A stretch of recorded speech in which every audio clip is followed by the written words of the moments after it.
On Wednesday, April 18th, 1906, at 5:10 a.m., a major earthquake struck the city of San Francisco. It was estimated to be a whopping 7.8 magnitude earthquake, as seen here from this seismograph picture, that left the city virtually in ruins. The epicenter occurred 2 miles offshore near Mussel Rock. The impact was felt from Oregon to Los Angeles and as far inland as Nevada.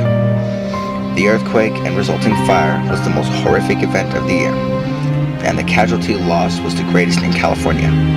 A rupture on the San Andreas Fault caused the earthquake. As you can see from this picture, the San Andreas Fault runs up along the coast.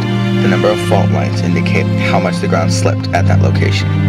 One man, Jerome B. Clark, who lived in Berkeley, said this about the burning of the Call building. It stood and looked all right at first glance, but it moved at the base 2 feet at one end out into the sidewalk, and the elevators refused to work, all the interior being just twisted out of shape. Afterward burned as I watched it. This earthquake was not only a major disaster, but also a truly emotional one. From these pictures we can see the tragedy and horror of it all. Houses were off their foundations, animals perished, panic and chaos ensued, and the city was virtually a mess. The only real heroes at that moment were the brave firemen of the San Francisco Fire Department.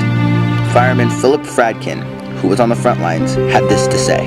We were virtually without water. There was very little to do.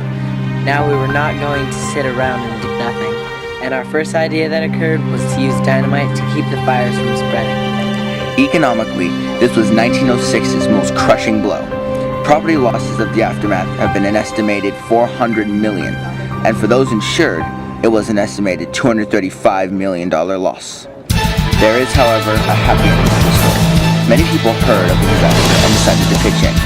In London, England, people raised over hundreds and thousands of dollars. Standard Oil and Andrew Carnegie both gave $100,000, and the Bank of Canada gave $25,000. There have been many ceremonies commemorating the event. In 2006, the people of San Francisco commemorated the 100th anniversary of the tragic earthquake. Although this occurred centuries ago, the scars of the San Francisco earthquake of 1906 still remain.